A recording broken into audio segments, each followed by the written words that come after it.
Hello दोस्तों, स्वागत है आपके अपने यूट्यूब चैनल एके स्टूडेंट में। आप सभी दोस्तों का मैं अमित शुक्ला बहुत बहुत स्वागत करता हूं। आज की वीडियो में हम बात करें दोस्तों, ये थर्ड सेमेस्टर के सभी छात्र छात्राओं का जिनका इंग्लिश सब्जेक्ट है, और इंग्लिश में हम कुछ नए प्रश्नों के साथ आप लोगों के बीच में आए हैं दोस्तों।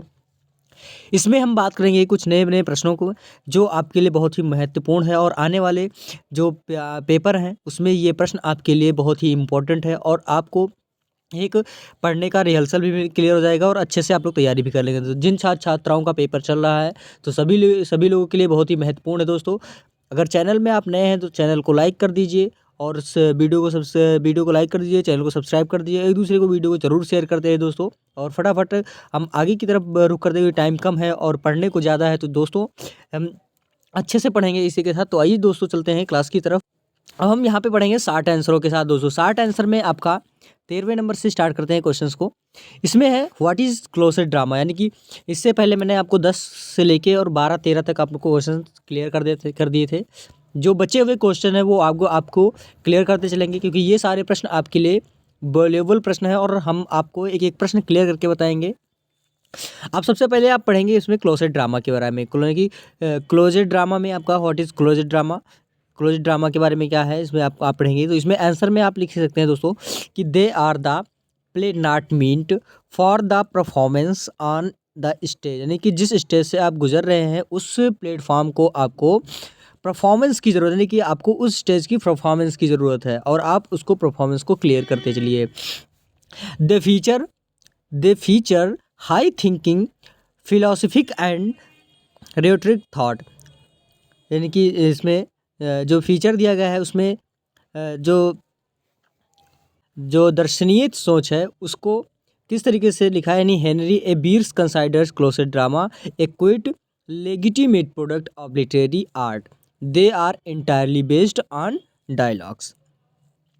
तो ये था क्लोसेट ड्रामा के बारे में। नेक्स्ट क्वेश्चन आपका आता है दोस्तों। नेक्स्ट क्वेश्चन में हम बात करेंगे। अब नेक्स्ट क्वेश्चन है 14 नंबर इसमें है कि so your acquaintance with theatre of absurd. इसमें लिखेंगे दोस्तों कि theatre of the absurd are rooted in the avant garde, यानी कि avant garde experiment in art of the 1920s and 1930 centuries. It was undoubted strongly influenced by the traumatic experience of the horror of the Second World War, which showed the total impermanence of any values, shook the validity of convention and highlighted processes human life। तो जिसकी यानी कि जो theatre के बारे में बात चल रही है इसमें, जो शो किया गया था एक्विटेंस को, वो थिएटर में किस तरीके से और वो किस किस सर में इनको एक्सपेरिमेंट किया गया, और वो यानी कि बिना सोचे हुए स्ट्रांगली की मजबूती दौर से, यानी एक्सपीरियंस के तौर पे उन्होंने अपना वर्ड, यानी कि जो सेकेंड वर्ल्ड वार की जो कहानी इसमें चली थी वही आपको यहाँ पे बताया जा रहा था। फिर आता है थर्ड नंबर क्वेश्चन है इसमें दोस्तों कि व्हाट इज़, यानी कि व्हाट इज़ कोलोफोनी। कोलोफोनी के बारे में यहाँ पे आपको पढ़ना है कि कोलोफोनी क्या होता है। अब इसमें लिखेंगे कि इट, यानी in literature the term refers to the use of word the सरफास हाइजिंग and unmelodious sound, primarily those of consonants to achieve desire result. यानी इस लिटरेचर में, यानी कि इस तथ्य में जो टर्म्स चल रहा है वो वर्ड ऑफ साफ हार्स, यानी कि हिजिंग, और अनमेलोडियस, यानी कि बिना स्वर के, और साउंड प्रीमियर, यानी कि जो ध्वनि है वो किसमें, कॉन्सोनेंट को प्राप्त करने के लिए जो इसका इच्छा है, यानी कि अच्छे रिजल्ट, यानी अच्छे परिणाम का जो पॉइंट सही है वो यहाँ पे है। फिर आता है in general terms it refers to rate of discordant sound. यहाँ पे बताया गया है कि इन जनरल, यानी कि सामान्य तौर में, terms it refer to rate, यानी कि किस तरीके से उसको आगे की ओर बढ़ाया है, डिस्कॉर्डेंट साउंड, यानी कि किसके लिए, डिस्कॉर्डेंट साउंड के लिए, यानी कि डिस्क अकॉर्डिंग साउंड के लिए। तो ये था दोस्तों थर्ड नंबर क्वेश्चन। उसके बाद आता है नेक्स्ट क्वेश्चन, फोर्थ नंबर है। इसमें है कि डिस्कस सर्कमुलेशन, यानी कि सर्कम लोकेशन। इसमें आता है सर्कमुलेशन में इसमें लिखना है कि सर्कमलोकेशन के बारे में यहाँ पे हमें पढ़ना है। सर्कमलोकेशन होता क्या है दोस्तों? सबसे मुख्य तौर का यानी कि आंसर में आप लिखेंगे कि circumlocution stand for talking around or talking in circle. आप चाहे इसको टॉकिंग अराउंड के बारे में जानिए या टॉकिंग इन सर्कल कि गोले के यानी कि जो बात घुमा फिरा की वाली बात। यानी कि the key to circumlocution is that the statement has to be यानी कि unnecessarily long and complicated. For example, example क्या है दोस्तों कि for complication for my car may be the vehicle may be यानी कहने का मतलब इनका है कि the vehicle that I use to drive to work in the morning. यानी कि द व्हीकल यानी कि गाड़ी दैट आई यूज़ नहीं, उस गाड़ी को हम चलाने के लिए और यानी कि चलाने का काम मॉर्निंग से ही करना स्टार्ट किया, यानी कि मॉर्निंग से ही करना है। Another word for circulation is periphrasis. यानी कि फेरिसिस का कहने का मतलब था कि another word of circulation is periphrasis. ये फेरिसिस के कहने का मतलब था। फिर आता है नेक्स्ट क्वेश्चन आपका 5 नंबर क्वेश्चन है कि व्हाट इज इक्विवेकेशन। यानी इक्विवेकेशन के बारे में हमने आपको ये क्वेश्चन कई बार बता चुके हैं इक्विवेकेशन के बारे में। तो अब इक्विवेकेशन में आप लोग समझेंगे क्योंकि ये प्रश्न आपके पेपर में अच्छे तौर से गुजरता है और अच्छे तौर से पूछा भी जाता है। तो दोस्तों चैनल में अगर नए हैं तो चैनल को लाइक कर दीजिए और भी चैनल को लाइक सब्सक्राइब भी और फटाफट एक दूसरे को वीडियो भी शेयर कर दे रहे दोस्तों, क्योंकि पढ़ने में जो तौर तरीके हैं वो क्लियर होता रहेगा। तो सभी को वीडियो को शेयर करते रहिए दोस्तों।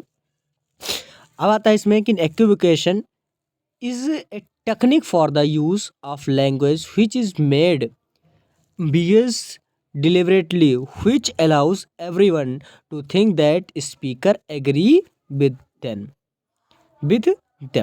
यानी कि जो इसमें बताया जा रहा है कि थर्ड स्पीकर के द्वारा इन्होंने एग्री करके बताया है कि this leaves so much room for the interpretation that the speaker can walk away without having committed to particular position। तो ये था इक्विवेकेशन के बारे में। अब इक्विवेकेशन आप लोग समझ गए होंगे। उसके बाद फिर नेक्स्ट क्वेश्चन है दोस्तों आपका 6 नंबर कि what are the types of conflicts. यानी कि कॉन्फ्लिक्ट्स कितने प्रकार के होते हैं। तो इसमें से आप लिखेंगे आंसर में बहुत ही मोस्ट इंपॉर्टेंट क्वेश्चन ये भी है दोस्तों कि देयर आर, इसमें लिखेंगे कॉन्फ्लिक्ट्स में कि कॉन्फ्लिक्ट्स में लिखेंगे कि there are 2 types of conflicts internal. कौन कौन से होते हैं दोस्तों? एक तो फर्स्ट नंबर है आपका इंटरनल, सेकंड नंबर आता है एक्सटर्नल।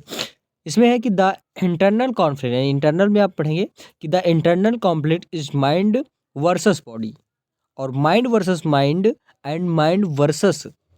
कहने का मतलब इनका ये है कि mind versus mind and mind versus, चाहे आप माइंड वर्सेस कहिए या mind and mind versus mind कहिए। Mind versus reality and external conflict is with nature, with another person, with the society and with the situations. यानी कि जिस दौर से इनका नेचर हो उसी दौर से, यानी कि पर्सन हो या विद द सोसाइटी हो या विद द सिचुएशन, यानी कि उनके साथ सोसाइटी हो, उनके साथ सिचुएशन हो, उनके साथ आदमी हो, उनके साथ बहुत सारे व्यक्ति हों। तो misunderstanding differences between values of believes, difference in interest of feeling are the element. Next question है दोस्तों आपका 7th नंबर कि डिफाइन एपिथेट्स। यानी एपिथेट्स के बारे में आपको डिफाइन करना है। तो इसमें लिखेंगे आप लोग दोस्तों कि it is a descriptive term which is added to someone name that becomes part of common uses। For example in Alexander ji का कहना है कि the great is an epithet. In general it is glorified term. It comes from the Greek word epithetos which translated to added are attributed it used to make text more beautiful। तो I hope आप लोग को समझ में आया होगा दोस्तों। और इस क्वेश्चंस में इतने ही क्वेश्चंस थे और आगे की जो वीडियोस होगी उसमें और अदर क्वेश्चंस होंगे, आपके मॉडल पेपर भी होंगे। तो फटाफट वीडियो को लाइक करें, चैनल को सब्सक्राइब करना बिल्कुल ना भूलें। और अगर इसका PDF चाहिए तो यूट्यूब के डिस्क्रिप्शन बॉक्स में टेलीग्राम चैनल का लिंक दिया गया है, वहाँ से आप लोग जुड़कर बिल्कुल फ्री ऑफ कॉस्ट PDF प्राप्त कर सकते हैं दोस्तों। इसी के साथ अगली वीडियो में आपके साथ फिर से धन्यवाद दोस्तों।